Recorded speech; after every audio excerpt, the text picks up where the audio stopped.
She said, the unfortunate reality is most parents outlive these kids. And I lost it.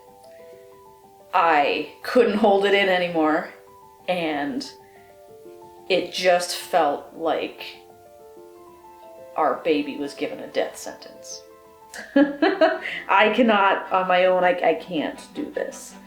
My husband and I, together as a team, can't do this. Like, we need the grace that only God can give, and the trust that He created this child. He loves this child more than I do.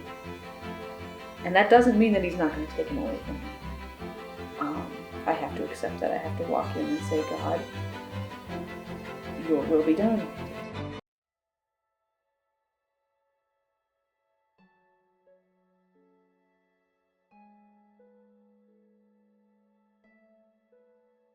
Hi there, everyone. My name is Heidi. I'm just here to share my story today. We're kind of really in the thick of the story, so I'm speaking to kind of anyone who's also in the thick of something, and I don't know how it's going to turn out yet. So pray with me and hope with me as we go. So my name is Heidi. I'm 27, almost 28 years old. I live in the Midwest. As you can see, I'm pregnant, very pregnant, with this will be our first child. I've shared another video on our first pregnancy. Technically, we had a miscarriage before this, and so definitely check that video out if you've been through that and would like to just hear my experience and my story with that and how that really challenged my faith. But I think I can see what God was doing through that. So it's a different story. So this one, I learned very quickly that pregnancy after loss is really, really hard. And I want to speak to anyone who's experiencing that right now, or who has experienced that, because something that a miscarriage steals from you is just your innocence and your sense of security and your sense of stability and trusting that this is going to work out. So we had a miscarriage in April of 2024, and then it had taken a year to get pregnant until then, so we knew it could take another year. We couldn't wait. We wanted to try and start again as soon as we could, so we were very grateful and excited that in 2 months, after the miscarriage, we had a positive pregnancy test again, and we just couldn't believe it. We were just in shock. We were so excited, but also like looking at it like, are you sure? Like, really? This only took 2 months? It took a year the first time. And so, super excited, but then very quickly for me, right, once that immediate excitement wore off, there was just a lot of fear.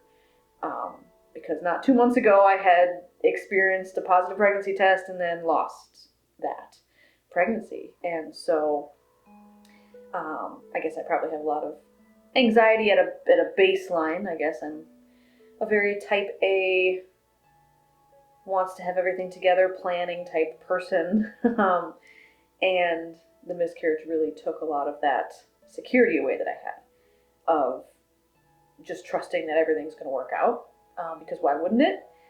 And so with this pregnancy, getting to that 8-week ultrasound was so hard because we lost our first at about 7 weeks, 3 days. And so any little cramp you feel, any little tiny thing that happens, not that I had any spotting, thank God, but I know that's very common in early pregnancy to have spotting, even if everything is fine. And if I would have just been a wreck, right? So you're just constantly waiting. Like, I remember every time I went to the bathroom, I would wipe and I would look, and I would expect to see blood, because guess what? You have recent trauma. That's gonna happen. I bled for 2 weeks after the miscarriage, right? And so like that was really recent, right? We were in June and that was in April, and so yes, maybe that would have been a reason to not try again right away, but I jumped right in, not knowing how long it was going to take. You just don't know how long it's going to take. And so that was really hard and really, really challenged. I just had to fight fear and anxiety on a daily basis, especially getting to that 8-week ultrasound and just all the lies in my head where it's like, there might not be a heartbeat, prepare yourself. Like, I made my husband come with me to every single appointment because he wasn't with me when they told me that there wasn't a heartbeat, miscarriage. And because I didn't expect it, right? I didn't think I needed him to be there. So I was like, you're coming with me to every single appointment. And so obviously the 8-week ultrasound, big deal. And yep, there's a heartbeat, everything is great. Just over the moon, right? Just so excited. And you'd think that would take, like, okay, great, we're good. Don't have to be afraid anymore. Well, that's not how fear and anxiety works and how trauma works. And I would say I had a lot of appointment anxiety. I would have a positive appointment, like the 8-week ultrasound. That high would last me 3 or 4 days of just that security of, you just saw them on the screen, you heard their heartbeat, you were given validation that everything is fine, you have no reason to worry, and then that would fade, and then I'd go right back to, yeah, but what if?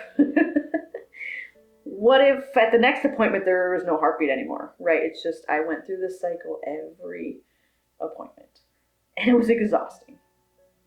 And that's just real.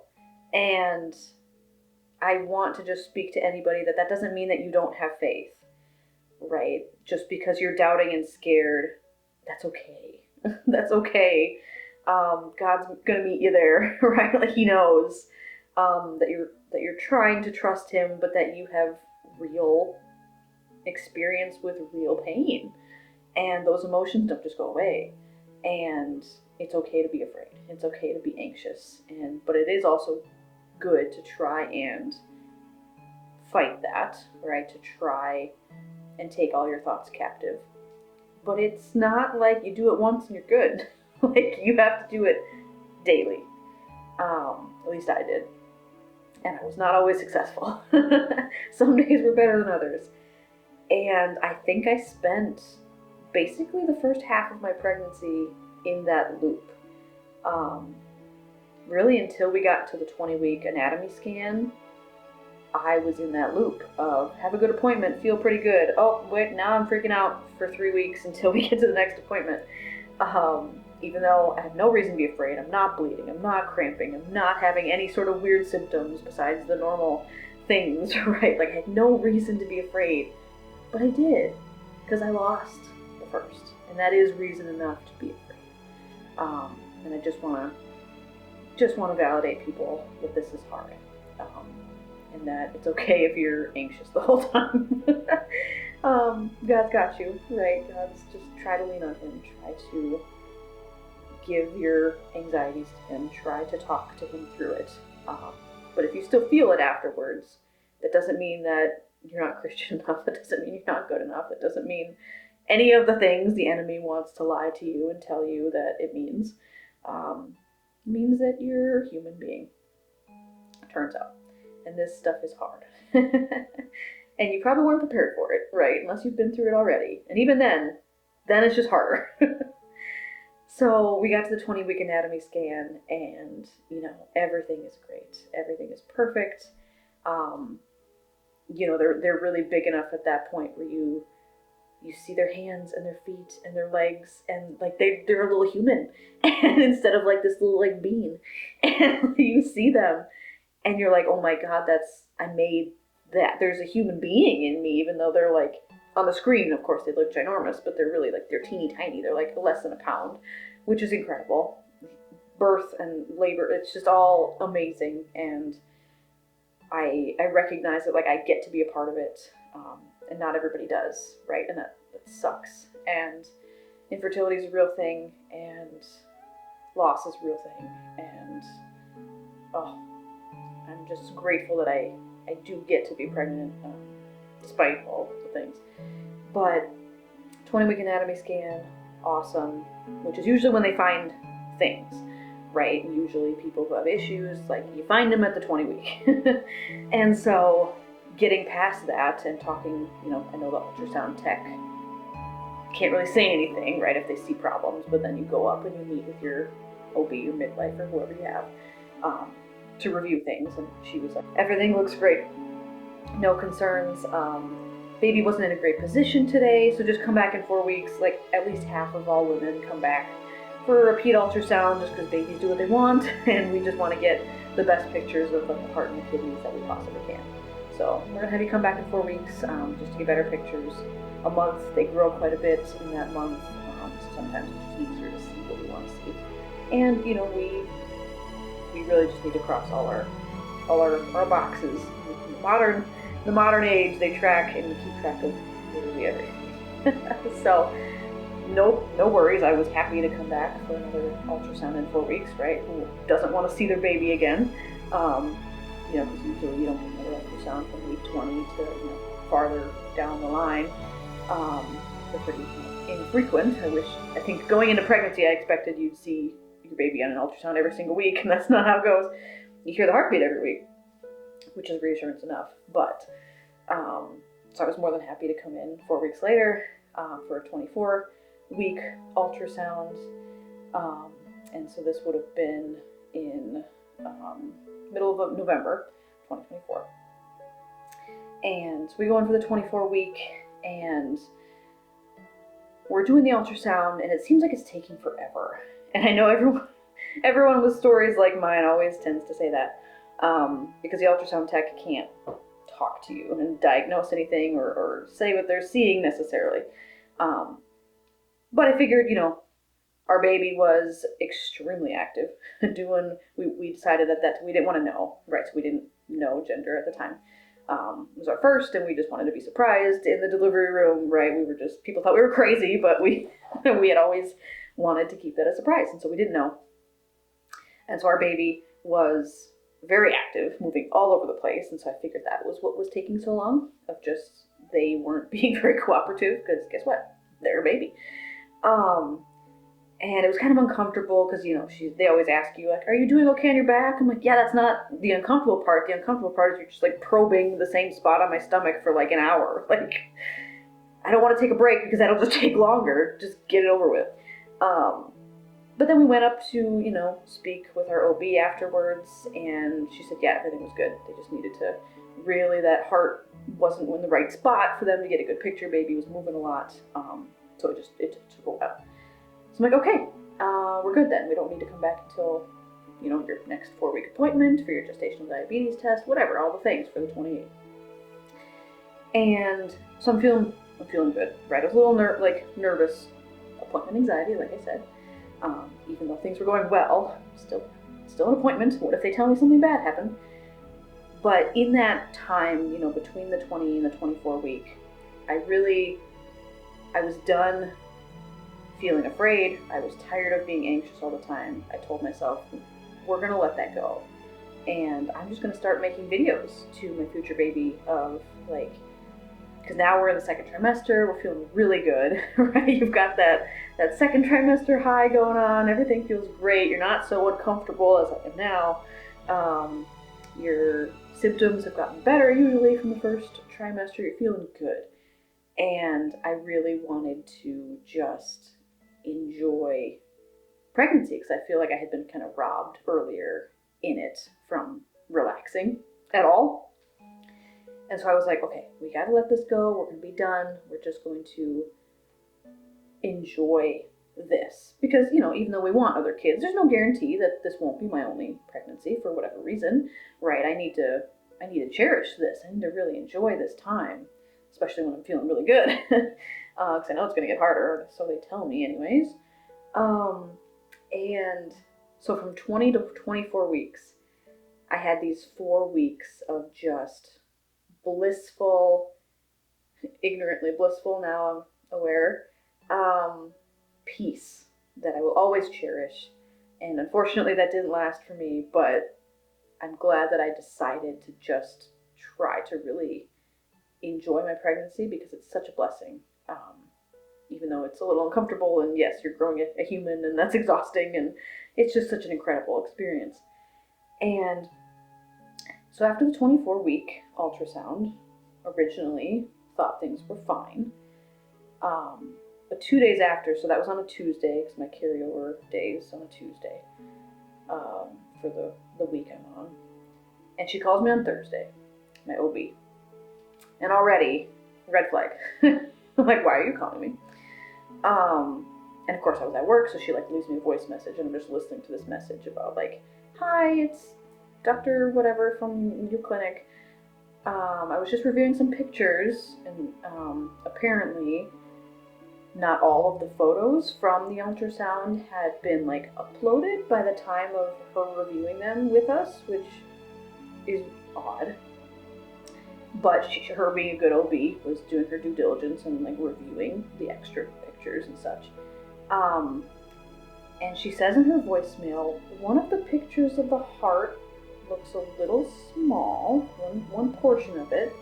It could, and she very quickly, said, it's probably just a shadow, it's probably just a bad image, but we have to really, when it comes to the heart and the kidneys, we have to be as serious as we have to be, right? We have to check everything.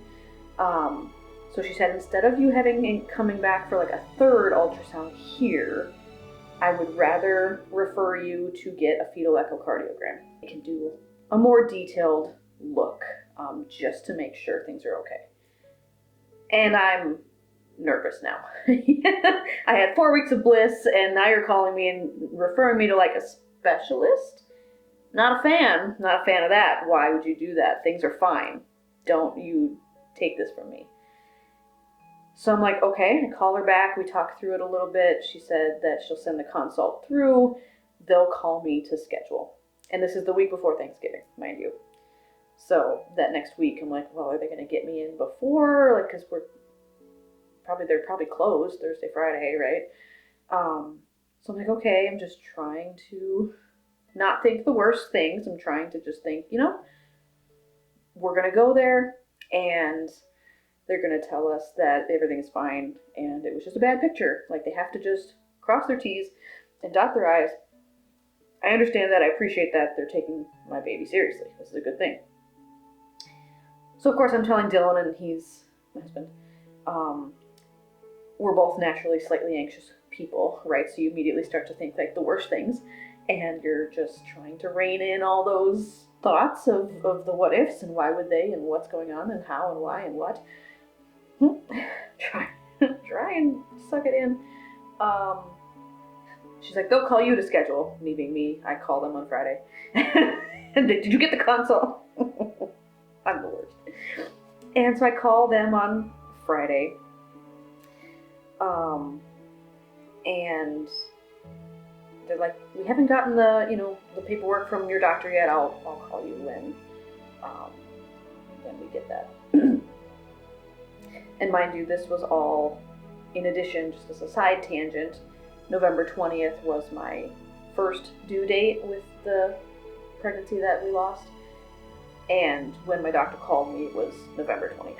And so I was already a little triggered of just that week was really hard, emotionally. Anniversaries are hard.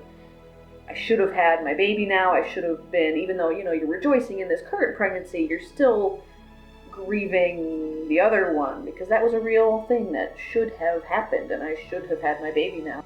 Hi. It's gonna be fine. Everything is fine. And they didn't get the paperwork, and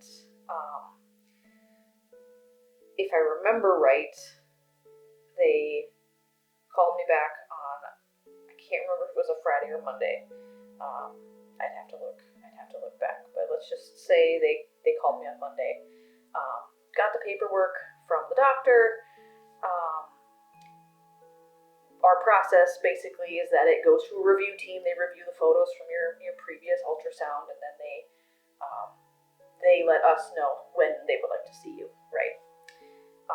So she said, and with the holiday week, I'm not sure they'll get you in, before. I'll call you hopefully today with, telling you when to come in. And I believe this was on a Monday of Thanksgiving week. And we kind of have a few calls throughout the day. And she then calls me back and says, team would like to see you. She used the word urgently. Can you come in tomorrow? And I know one of my medically inclined friends has tried to reassure me that, the word urgent, they just say that based on like timing wise for scheduling. It's not because something's wrong. They just want to see you quickly. For me, that means the same thing, right? If they want to see me sooner rather than later, it's probably not for a good reason. You're freaking me out. So all of my anxiety came from literally the whole pregnancy. It came rushing in an instant. Now I'm scared. And I remember asking the scheduler, should I be scared right now? And she's trying to backpedal, right, of just explaining, no, they just want to see you before the holidays and get you in sooner. Whatever. I don't exactly remember what she said because I was just afraid now. Because what if something's wrong? And this is my rainbow baby. There's not going to be anything wrong. There couldn't be anything wrong. So I'm trying, my husband and I are both really anxious at this point. And I just texted him saying, like, hey, we need to go to the cities tomorrow. Like, you're going to have to take off work. Like, I'm going to have to take off work. I don't know. Like, they just want to see him tomorrow. I'm hoping that's just because they want to get me before the holiday. Fingers crossed. So, it was a Tuesday, November 26th, 2024. Unfortunately, when these things happen, you don't forget the dates. So that'll be burned into my mind forever. And we went to this specialty clinic in the Twin Cities, and that was where we had to go to get this fetal echocardiogram done. There was an office closer to our home, but they couldn't do the echo, so we had to go into the cities, and super nervous, right?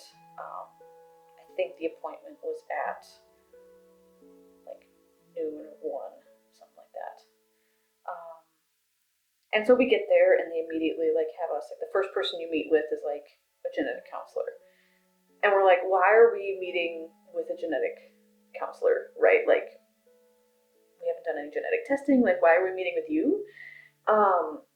And we don't have any questions for you yet because we don't know if there's a problem. Why are we here, basically, was our question for this person. And I'm sure it just has to do with insurance. I'm sure they have to meet with, I don't know why we had to meet with her, to be honest. It wasn't really helpful. Kind of just was like, well, can you just get us to the ultrasound so that we can be told everything is fine and just kind of go home and have Thanksgiving? Like, that'd be great. It's not what happened. So we meet with a genetic counselor. She just kind of explains what they're going to be looking for, which anyone could have told us that. Whatever. It's fine. And so we get to the ultrasound, and, they do a full, because this is our first time meeting them, right? They have to do kind of a full growth ultrasound and the fetal echocardiogram, which is part of the ultrasound. They just use a different tool to really, really look at the heart. And so this ultrasound took forever. Like, it was over an hour, right? Which is just slightly uncomfortable, and you don't know anything, right? So, like, your anxiety is just building and building because the tech can't tell you anything, right? And of course the tech is like, they're being chatty and whatever. And to introduce yourself, I'm the fetal cardiologist. I'm sorry, I know you weren't supposed to see me today. And I'm not feeling good about this at all. And I'll never forget it. She says 3 things. She says, we see a heart defect. It's a serious one, and it will require surgery. And those 3 things just ended there's like a before and an after, right? That's like any diagnosis anyone gets is like, there's a before your diagnosis and there's an after. And we were now in the after, and we could not go back. And not that she gave us like right in that moment the official diagnosis for what they were seeing, but her saying there's a serious heart defect in your child who you thought was perfect and fine for the last 20 weeks is just a gut punch. And I remember I closed my eyes and I looked down and like Dylan's like got his head in his arms, right? He's sitting next to me, and she said, "I'm sorry." And she said, "We have to get a couple more pictures, and then we'll go talk about it in the other room." And so once again, shut the lights off, go back into the laying position, do more ultrasound. Like my stomach is so like bothered at this point because I'm just like, but I'm just like internally shaking because I'm not ready for this. And she proceeds to do the ultrasound and says nothing for like 15 minutes, like silence. And Dylan's holding my hands, and I'm just like trying to be as still as possible, right? I'm not gonna let myself cry right now. I don't know what I'm crying about exactly, other than my child has a heart defect.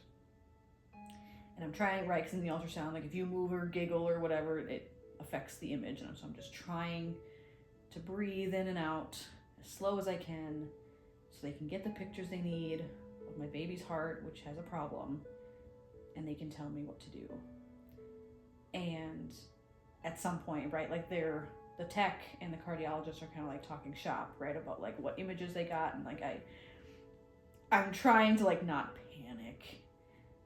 And I remember saying to the cardiologist, "You're not saying anything, please say something." And she's like, "Sorry, I know, we're just gonna kind of talk shop here quick, and then we're gonna go." And I'm just like, horrible feeling, just sitting there waiting for her to be done. And she gets done, she leaves, we're still there, right? They said they'll come back and get us. And I'm just sitting there once again, like staring at the blank screen, and Dylan's pacing the room. And I remember him saying, "I think I'm gonna like faint or something." And I remember I was in such shock and dismay and despair. I felt nothing. And I just remember telling him, "I can't help you." Like I am trying not to fall apart right in this second. All I can do is sit here and wait for them to come back and get me. And they do pretty quickly. At that point in time, stopped meaning anything. And so we go into a different room with that, just a normal exam room at this place. And she's got like a packet of paperwork with her. And you just can't think in these moments. Your brain just kind of stops. And you're only able to process like 1 second after the other. And she sits down in front of us. We're on this couch, and I remember very specifically, it's funny and interesting the things that trauma makes you remember about settings and situations. And I remember very clearly there was a box of Kleenex on the couch. And I'm like, we're in a place where they have to prep rooms with Kleenex boxes. Like, I know in every clinic, right, they've got like Kleenex in the room, but like this was different. Of like, people cry in these rooms. Like, okay, this is where we're at right now. They're not telling us that it was just a bad image and you can go home. What do I do? And so she has this paperwork in front of her, and she proceeds to explain to us what our baby is diagnosed with. And she goes into explaining something called hypoplastic left heart syndrome, which is one of the more serious congenital heart defects that you can have. And again, I am just trying to follow what she's saying. And she's explaining, without going too far down the rabbit hole into details, anyone who has HLHS already knows what this entails. But basically, it means that when our baby's heart developed, which happens in the first 8 weeks, and then it's done developing very soon after, the left ventricle of the heart did not develop. You kind of need both. Normally you've got 4 chambers, you've got 2 atriums, and you've got 2 ventricles. our baby has basically half a heart, which naturally, as you would imagine, is not sustainable. The reason they're doing fine is because they're attached to me. And my placenta is doing all the work for them, and the heart is beating and blood is going to their whole body. And so, normally babies are doing great when in the womb, but then when they come out, naturally you'd expect you can't do half a heart. So she's explaining, right, that there are 3 surgeries that this progresses through, right? So she's just like, and as she's talking, I'm feeling my soul like die a little, and I'm feeling the hope leave me, and I'm trying my best to just stay in the moment, and I'm trying to keep track of her, because I could feel myself, like, the darkness, like, just, like, threatening to, like, keep me from it, because I had to just, like, shake my head a few times, just, like, blink and just be like, focus, like, you have to stay here, you have to stay in this moment, you have to try and hear what she's saying. And she explained that not only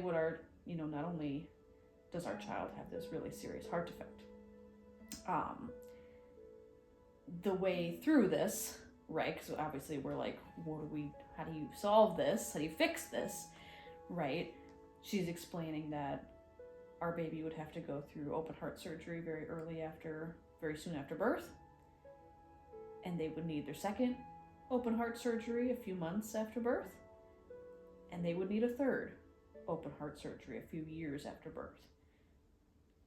And even after all of that, your kid still has half a heart, and that doesn't sustain them into adulthood. Teenagers need a heart transplant. And I'm just falling into this abyss of hopelessness as she's going like this, then this, then this, then this. And she said something that I will never forget, which was not helpful, right? But they have to tell you the worst case scenario, right? That's their job, they're doctors. She said, because I was keeping track up until now, and I was asking questions, right? Because I was just trying my best to stay focused, and I was like, will my baby make it to term? And what does birth look like? Do I get the normal birth? Like, do you do C-section, or like I was trying to ask good questions, and my poor husband was trying not to faint because he hadn't eaten all day, and like she had to go get him like apple juice because this is a rough time. And so I was like trying to ask all these questions, and I can see him just, I'm trying not to fall into like just the despair. And I was doing good until she said, the unfortunate reality is most parents outlive these kids. And I lost it. I couldn't hold it in anymore, and it just felt like our baby was given a death sentence after we were certain that God would not allow anything bad to happen to our rainbow baby. And here we are, in the worst day of our lives, learning that our child will have to go through all these things and may not even survive. And I break down, and I lose it. And I have to, it's one of the hardest things is to try and zip that back up once you let it out. And I had to just very intentionally just swallow the tears and the fear, because we still had to have this conversation. And we still had to meet with another doctor after this. And so I compose myself, or I try, and she explains, I've talked a lot about surgery. That's my job as a cardiologist. That's not your only option, right? If you want to, termination is an option. The other option is, she used the phrase, let nature take its course, in that after your baby is born, you can pursue comfort care and allow them to pass because they can't survive with their heart the way it is. It just wouldn't happen. And we're like, yeah, those aren't options. Appreciate that, but no. We're not just going to give up, and we're not going to end my child's life. I'm not going to start an argument about that topic on this. That's not the point. Please don't comment a whole bunch of things, but in our perspective, that just wasn't an option for us. And she has to, appreciate, she has to give us all the options. Some people might choose that. For us, it just wasn't something we were going to pursue or talk about. We knew that. And so she leaves the room, and we knew we still had to meet with another doctor. We still had to meet with just like a fetal doctor. Because not only did our child have heart problems, there were also some cysts on their kidney, one of their kidneys. And so that's not cardiology's department, that's a different doctor's department. And that doctor comes in pretty quickly, I think. I don't really, again, time stopped meaning anything. And so I don't remember how long it took and how long we sat there until this next doctor came in. And I think I'm just so grateful that God sent him, I guess. I don't know. He was the perfect person to handle where I was in the moment. I mean, all these doctors were fairly young, I would imagine, older than us, but probably in their, upper 30s, early 40s, right? Fairly, young doctors. And I remember he came in, and I remember he explained his name was Matt, and to this day, I do not know his last name, because again, the things you remember and hold on to in traumatic situations, in my mind, he is just forever Dr. Matt, and I'm very grateful for Dr. Matt, whoever you are, whatever your last name is. I'm sure I could find it on my paperwork, but he came in, and obviously the cardiologist was good at what she did, but she was just talking, like she just kind of got into the surgery and just was like, bing, bing, bing, here's what needs to be done. Not that she had bad bedside manner, and I've met her again since, right? And so it was just, we had a much better conversation a couple weeks ago, now that I wasn't getting the worst news of my life.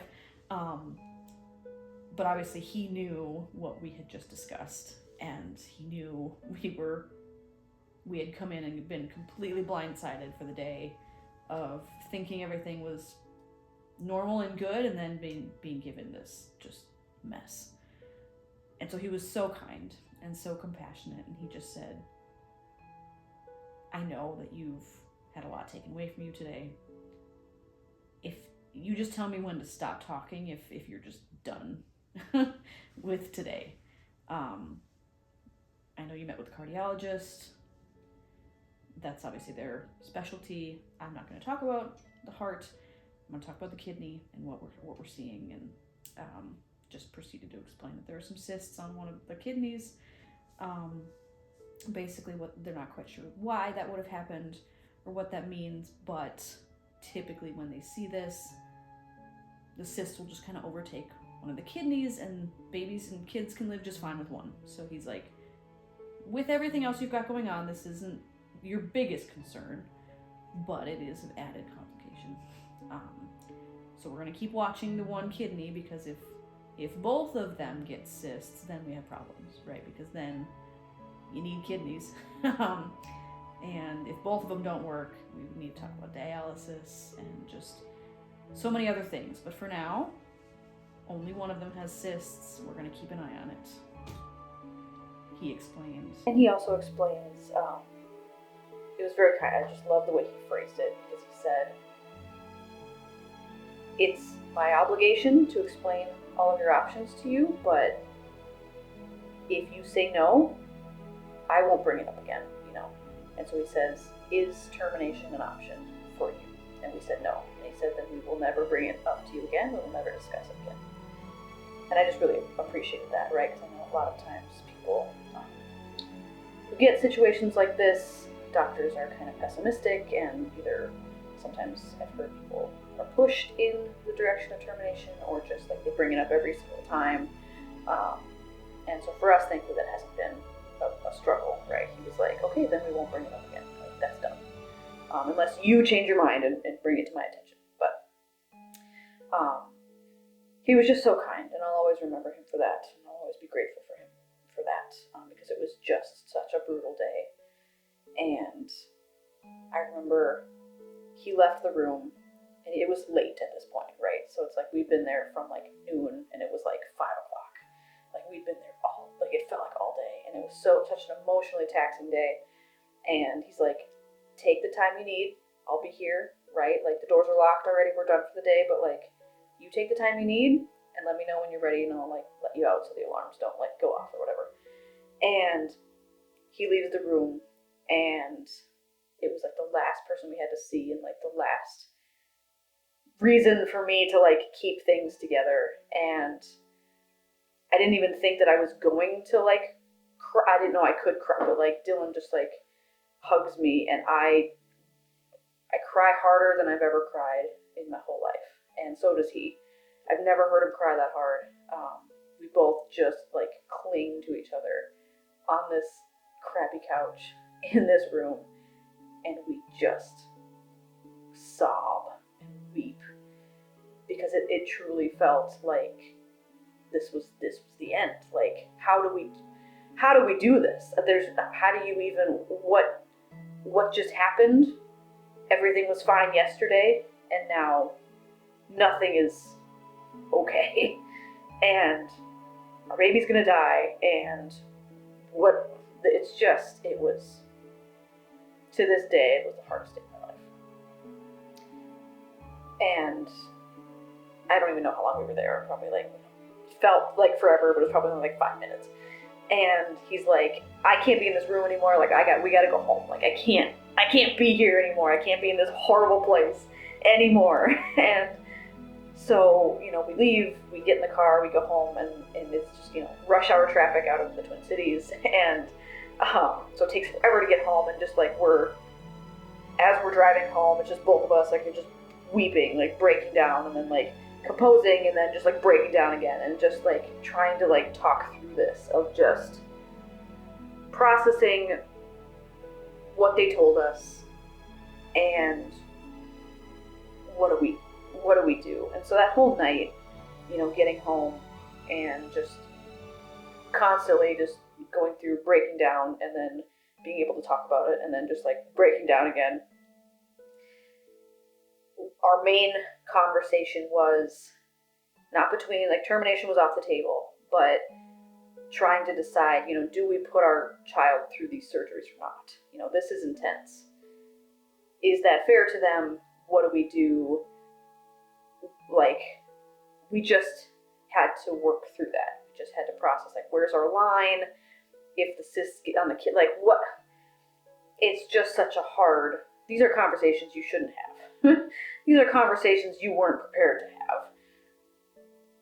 And I know someone watching is having those conversations. And that's why I'm saying all of this, right? Not to bring like pity to myself, but just to say, this is real life, and this happens, and someone's given a diagnosis. It might not be for their baby. Maybe you just got cancer, like a stage 4 cancer diagnosis out of the blue, right?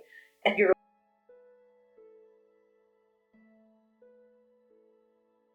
like, there was a before and there was an after, and like it's over. What do I do with this? God just gave me this. He allowed this into my life. What do I do? What do I do? You gotta just process through the stages of grief. There's no stages, it's just a mess of grief. And especially for us after, this being our rainbow baby and having a miscarriage, it was just like, why? Why? And I wasn't angry with God this time. We had gone through that process, and I just knew this was so big. This was bigger than anything I could have imagined experiencing. God had to be doing something. There was no way we were going to get through this without him. And so it was just me and, Dylan trying to A, rationalize and comprehend what just happened. B, try to figure out what our answer to God was going to be. If God's saying, here's this, will you trust me? I don't know, I have to, we came to the conclusion very quickly, right? We have to try. And we have to give God room to show up. Because the doctors can say what they want. And yes, this diagnosis is real. It's not like I'm just going to pray it away, necessarily, right? God may give me a miracle, but also God may not. God may not cure your cancer. God may make you walk through the chemo journey. God may make me walk through the surgery journey to show me that he's with me through the waters, not just plucking me out of it. We had to give God room to see what he was going to do with this. This felt like a biblical situation of okay, God has to show up because he has to. We're at the Red Sea, and if he doesn't part it, we're going to die. I don't know what to tell you. My child will die if God does not save him, right? Surgeries are one thing, and the surgery rates are good, but there's still major open heart surgeries that most adults don't have to do, and my child will have to do 3 at a minimum if there's no complications. What? Can you say that again? It's taken, we're here. We're at 38 weeks now. So I'm very much in the thick of all of this. This has not been something that happened 5 years ago. I'm with you right now. I don't know how this is going to go. I still have to repeat it to myself over and over again to still comprehend that this is real and this is happening. We've made good progress, but it's a rough time. And so right away we kind of just went into crisis management mode because we're both only children, type A personalities. He's an engineer, I'm a social worker, so I'm trying to okay, now I gotta find the resources for me. I've been finding them for other people my career, and now I've got to just use my skills to try and ask the right questions and find the right things. Talk about insurance and talk about Medicaid and Social Security and just all the things that we needed to do something. We couldn't just sit and just cry. We just needed to say, okay, we're going to pursue surgery. What do we need to know? Let's do this. Granted, the next day, don't get me wrong, there were lots of tears still, and there was lots of breaking down, but it was focused. And we called insurance and figured out, are all these things in network, or what do we need to do? Because it was coincidentally, God doesn't do things coincidentally. In my opinion, it was coincidentally my last day of open enrollment with my company for insurance. And so it was okay, well, we need to figure this out now. Is the plan that I picked the best one, or should we change all of a sudden last minute? So we really just dug our heels in and tried to figure things out and read the books that they gave us. I read the surgery. Dylan did. I didn't quite want to know exactly what they needed to do in my child's heart. Didn't really want to know that. He was digging into that, and he needed to know how successful this was, right? Were we going up against odds of 20%, or were we going up against what were we doing? So, surgeries are 80% successful. That's a good rate. I can work with that, right? I can put my faith in that, while also, man, we need God though. Surgeries can only do so much. And it's just such a whirlwind. Obviously, I'm not going to go into just all the things that we were dealing with. We did end up pursuing genetic testing. Got a couple more answers from that. We wanted to know, can we have other kids? Is this genetically from us? Would it be irresponsible to have other children? Would we just pursue adoption or whatever after this? So learned that, it's spontaneous. These things just happen sometimes, even though in our situation, it's with the genetic thing, it's kind of a 1 in 32,000 chance. And so in my understanding of God, maybe this is theologically incorrect, but he He knits us together in our mother's womb. He doesn't make mistakes. His will is perfect. His plans are good. If I believe that to be true, then I have to believe that this was intentional. That this wasn't just a random 1 in 32,000 chance that this happened to your child. God planned this.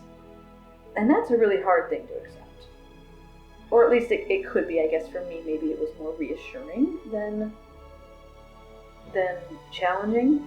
Just because it's like, well, if he made it this way, there was a reason.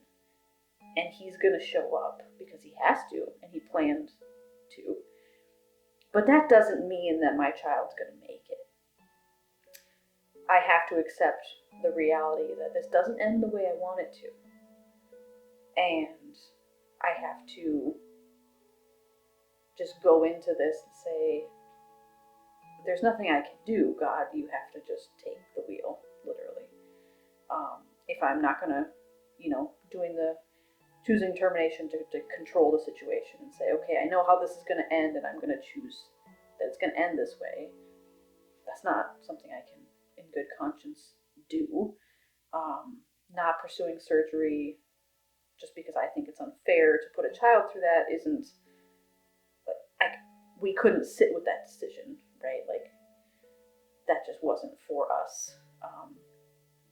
It felt like that was us taking the reins of making that decision for them because we were scared, right? And so we're leaning in and we're pursuing the treatments that are available. And, 30, 40 years ago, they weren't available. Like, the kids that had this 30, 40 years ago that are still alive are miracles because they were doing experiments, right? They were not, there was nothing, there weren't these 3 surgery routes. So, just feeling so grateful that there are options, right? I don't have to just accept that after birth, my child's gonna die.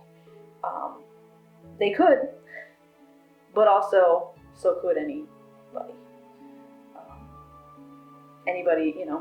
Anything can happen. We're not guaranteed a tomorrow. We never are. We just think we are because the sun always rises, but, for somebody it didn't. And so nothing is guaranteed in life anyways, right? And so we are 38 weeks right now, and we don't have an induction date yet, but I will. They want to induce me at like 39. So that's like it's right around the corner, friends. And I just want to say that these past few weeks have been really, really hard because I've done all the things, right? I've done all the calls and the figuring things out and the planning that I can do.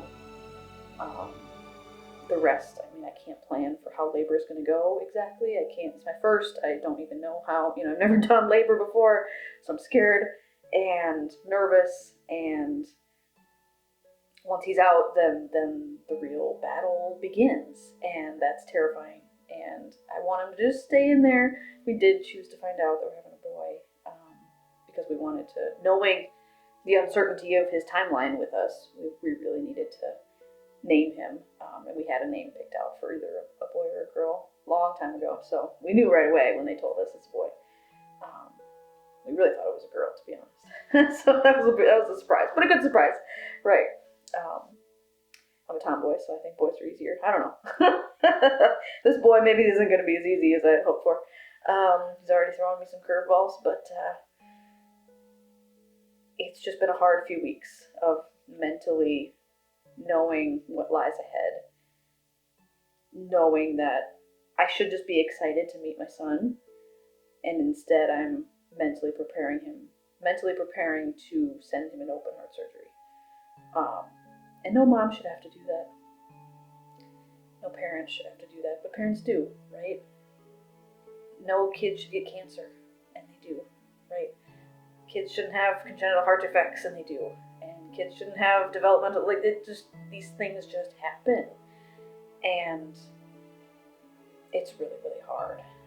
And trusting God through this has been a new challenge.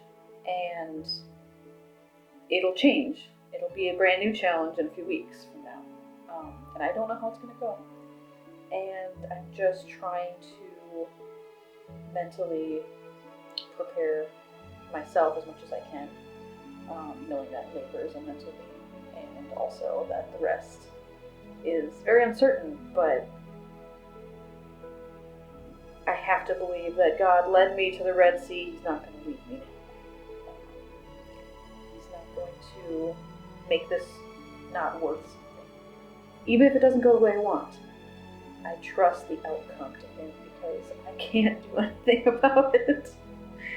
And my biggest encouragement and the biggest thing that's helped me get through it is knowing that Jesus suffered. And Jesus knows what it feels like for God to say no to His prayer.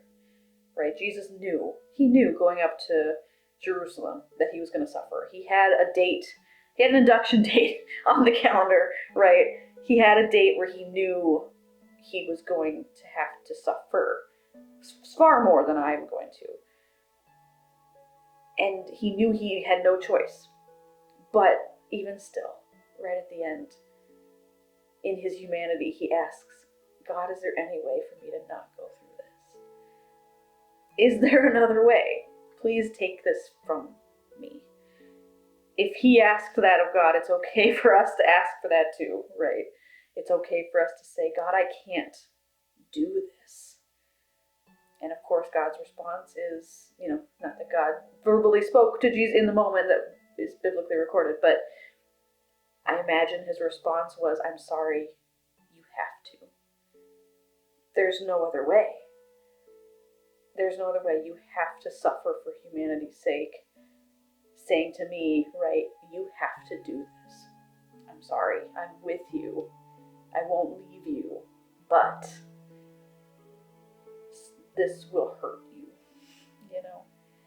And that's just given me a lot of comfort of, Jesus says, pick up your cross and follow me.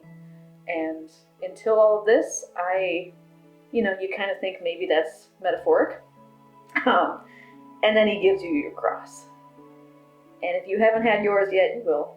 I don't mean that to be pessimistic, but it's just, this is the walk. This is the will you trust me when you have to suffer. So many characters in the Bible suffered. Jesus included. Our master and our king suffered. And I'm not saying that God wants us to suffer or forces us to, but it's just one of those things in life where will you trust Him when He flips your world upside down, or when He allows it to be flipped, I guess. I wouldn't say He causes these things to happen, or the devil causes these things to happen. Bad things just happen to good people. We know that. That's true. Good things happen to bad people. It's just, we're all in this messed up, sinful world where bad things happen. And we can either take the devil's lies when things happen and listen to him and say, oh, a good God would never allow this to happen. You need to, it's not worth it. And just lies to you. Or we can listen to Jesus and willingly accept whatever cards we've been dealt, and do our best with them and trust that it's going to be used for good, even if His definition of good is not our definition of good. This doesn't feel good. This anxiety that I have to fight every single day leading up to the birth of my son doesn't feel good. And I have to constantly try my best to not give in to fear. But it's there. Just like it was after the miscarriage and worried about every ultrasound appointment, right? The fear's there, and it's going to be there, and I just have to try every single day. But I want to validate anyone else who has been through a high-risk pregnancy of any kind, right? Or just the uncertainty of, I don't know if my baby's going to make it. Or something, harder, right? Like a stillbirth. Or just there's so many stories, and there's so many hard things that people go through. And they still believe, and they still follow, and they still have faith. And it's okay if you have to borrow someone else's faith sometimes. It's okay if you have to just listen to podcasts of other people getting through things. If you are feeling like, I can't do this. You're right, you can't. You need Jesus. I cannot, on my own, I can't do this. My husband and I, together as a team, can't do this. Like, we need the grace that only God can give, and the trust that He created this child. He loves this child more than I do. And that doesn't mean that He's not going to take him away from me. I have to accept that. I have to walk in and say, God, Your will be done, because that's what Jesus did.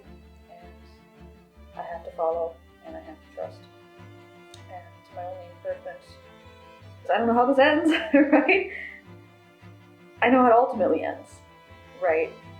Whether my son makes it here with me or not, in this life, he exists, and he's real, and he's a human, and he will be in heaven with me, regardless of how long I get him here, because that's what Jesus did for us, and that's the guarantee that following him and believing in him, we have eternity in heaven that cannot be compared to the sufferings of this current world.